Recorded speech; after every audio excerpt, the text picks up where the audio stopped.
From Katie Hobbs after her big win in the Arizona governor's race, projected win, what she had to say and how Kari Lake is responding to this highly contested race being called. I'm Nicole Kreitz, and your full election update begins with Katie Hobbs, the Democrat now projected winner in the Arizona governor's race, hosting a victory rally just over an hour ago. And just hours after the Associated Press projected her beating Republican challenger Kari Lake.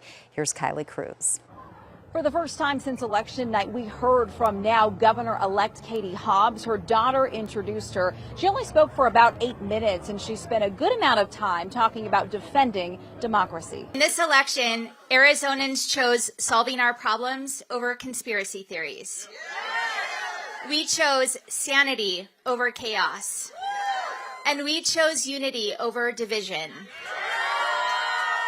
We chose a better Arizona.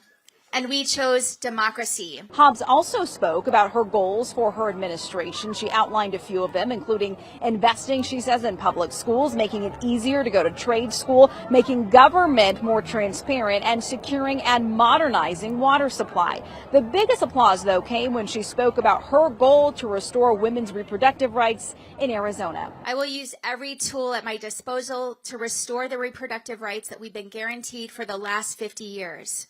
A woman's medical decision should be between her and her doctor. And even though the AP and a number of news outlets have already called this race, the counting continues today, where still tens of thousands of ballots still have to be counted in races all across the state.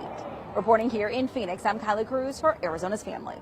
Kylie, thank you. And again, at last check, there were more than 44,000 ballots left to count statewide. The AP called the race last night for governor, saying the math just isn't there for Lake to find enough votes to close the gap and take the lead. As of now, Lake is not conceding. By now, you've probably seen this tweet going around. She sent it out last night after that win projected for her opponent. Quote, Arizonans know BS when they see it. Let's get a